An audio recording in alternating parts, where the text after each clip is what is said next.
Hello, this is Edger Kastner, live from Rose City Comic Con, showing you the different sights and sounds and spectacles that are happening here for you guys home at oneupisland.com. Start date 39, 42, 86.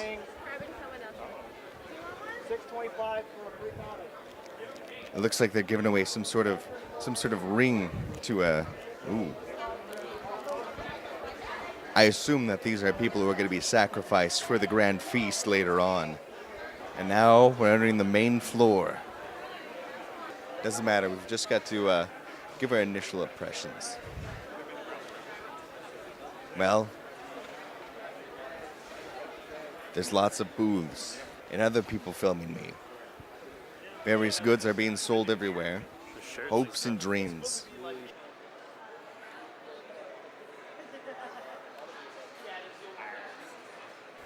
Already the fangirls have come flooding on. I'm sorry if there's squeals in the background. We'll have to edit those out. Edit out the squeals of the fangirls. All right. We got an old school Game Boy.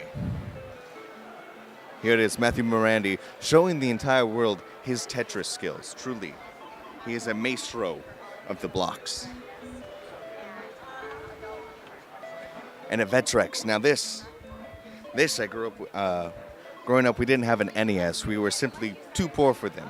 So instead, we got a Vectrex from some garage sale somewhere. This is, I believe, the game that came included in the actual system itself, which was always really nifty. Consoles that come with games included on them, because especially if you're poor, you get one game maybe every birthday, maybe every other birthday. So the game console coming with one game already, that's like a free game. It's very exciting for a poor child like myself. It's essentially a version of Asteroids where the blocks, as you shoot them, they get smaller, but there's also a little black hole in the very middle of it. It was harrowing as a child. Also, as you can see, there's I don't know if they're showing that. There's no color on the screen at all. Now, what you would do is you would take these little. It's like a little very thin plexiglass, and it would be colored. So that's how you would get the colors in the games. Many memories. Also, I remember playing football a lot. Probably, I played more football on the Vectrex than in real life. That probably says a lot about me. Oh well. It looks like this is for the Portland Retro Gaming Expo, and that's coming up. We may have some commentary on that expo as well, if we can scrounge up the money. Donate today, please. It's for a good cause. And we're coming back to Matthew Morandi here again, completely assaulting the Tetris on the old Game Boy system. It's almost horrifying, the amount of slaughter, the blocks destroyed everywhere. And as we make him chuckle slowly, it seems like he's losing concentration, but it's actually all part of the plan. Every move is intentional, even when it seems like the stack is getting higher and higher and ever closer to the very top. Don't worry. He knows what he's doing. He knows where to place the blocks. Even though they get closer and closer, more and more seeming mistakes. But don't worry. We can all trust in him, in his mad Tetris skills.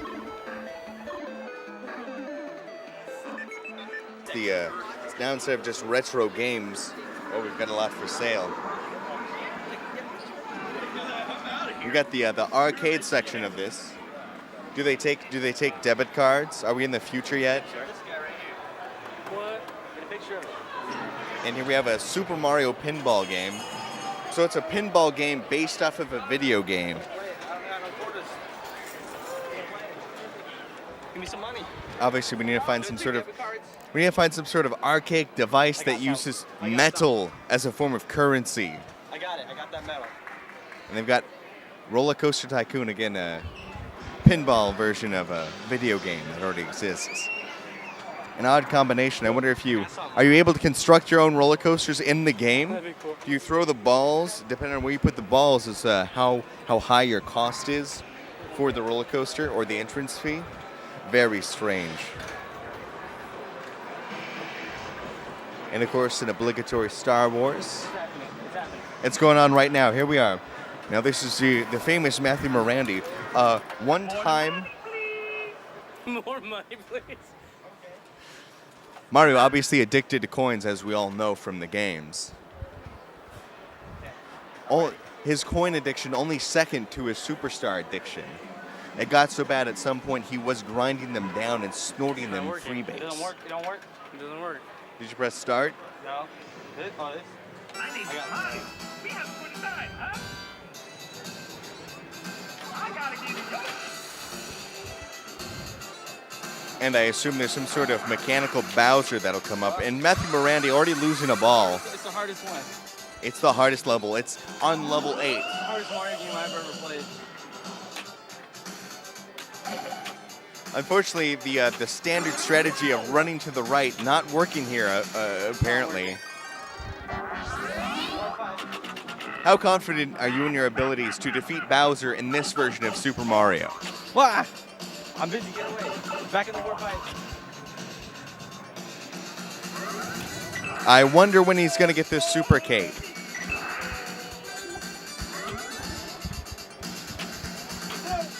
A close call. And then right in the hole. Looks like Matthew Morandi is going to have to unlock the Yoshi egg if he's going to survive this one.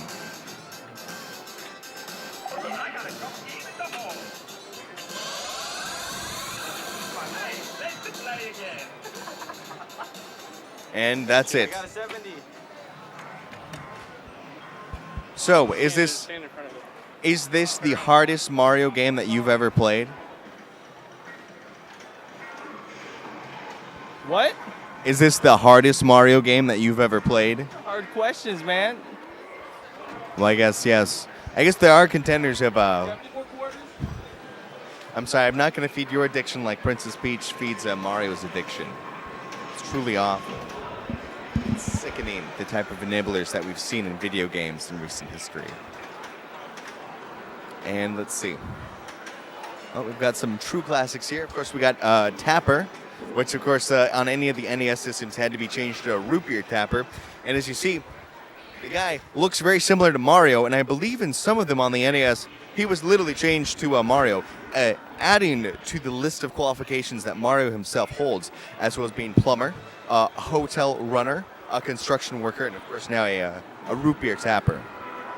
Truly, he's an entrepreneur in the truest sense. And we have, strangely enough, Tekken 3. We can own this game, $400. So who's got $400 lying around? Can we just put this in the backpack? We'll take it home. And the original Tron video game, playing nothing like the game that we saw in the movie, but I think this was on the Atari, so you can't really blame it. People are trying to take pictures. So we'll move to the side. And we've got Centipede, Millipede, and Missile Command, as well as in a very old Atari version of Star Wars, which I've never played. It's Atari, honestly, not very fun. Robots who I've had a large hostility towards ever since they stole my father's job back in 1992, which caused us to be poor. Don't you know what you're doing to our economy, you bastards? Can I get near it? Is it going to shoot me?